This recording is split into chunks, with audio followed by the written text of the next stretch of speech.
स्वागत आहे तुमचं नवीन एका ब्लॉगमध्ये. रात्री आपण निघालो होतो, प्रवासाला सुरुवात केली. आपण जाणार होतो बारामतीसाठी. मग काय गाडी वगैरे बांधल्यानंतर आलो होतो आपण हौशाच्या जवळजवळ.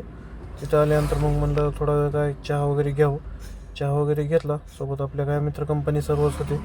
मग म्हणलं थोड्या वेळानं आपण लागलो हायवेला लागल्यावर काय सुट्टी नव्हती, कारण आपण काय डिझेल टाकी वगैरे फुल केली. लागलो पुढच्या प्रवासाला. आलो तांबडवाडीच्या टोल नाक्यावर आल्यावर काय म्हणलं असतं की जरा कोल्ड्रिंक वगैरे घ्यावी. कोल्ड्रिंकला कसं आहे, जरा प्रवासामध्ये थकवा येत होता. मग म्हणलं एक कॅम्पा घ्यावं. एनर्जी ड्रिंक घेतल्यावर काय मग सुट्टी नसते. लागला मोठा हायवेला लागल्यावर मग काय म्हणलं दणका द्यावं लागते. आता एक बार पुणे हायवेला लागल्यावर काय विषय नसते कसं, आपला हे हायवे पण एकदम फेवरेट आहे. त्यानंतर आलो हॉटेल जयशंकरला. मस्तपैकी शेंगदाणा चटणी घेतली.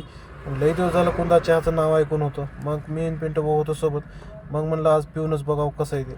मग काय कोणता चहा घेतला, काय विशेष वाटला नाही. इतका आपला चहाच गुळाचा चहा बरा लागतो याच्यापेक्षा. जाऊ द्या, जास्तीची पसंत आहे आपल्याला, तर काय तेवढा व्यवस्थित वाटला नाही.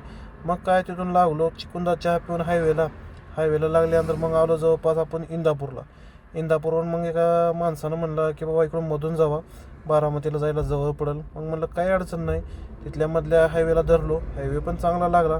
पुढे जरा रस्त्याचं काम चालू होतं, त्यामुळं जरा थोडा वेळ गेला, पण रस्ता एक नंबर होता बाकी टॉप.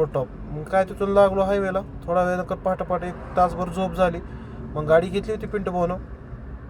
मस्तपैकी नजारा बघत येत होतो.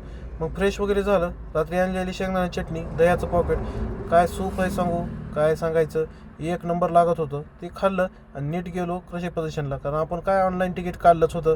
त्यामुळं मग काय जास्त वेळ लागला नाही. मग म्हणलं बघावं तरी, आपण पहिलीच वेळेस आलो होतो. मग सुरुवात झाली नवीन प्रोडक्टनुसार. खूप सारी माहिती बघितली, खूप साऱ्या गोष्टी पण शिकण्यात आल्या. नवीन गोष्टीचा कसं आहे, आपल्याला आता कळू नको, पण काही गोष्टी डोक्यावरून पण गेल्या, कारण ड्रोन बघितलं, सर्व गोष्टी बघितल्या. जवळपास आपल्याला बघायला 5-6 तास लागणार होते.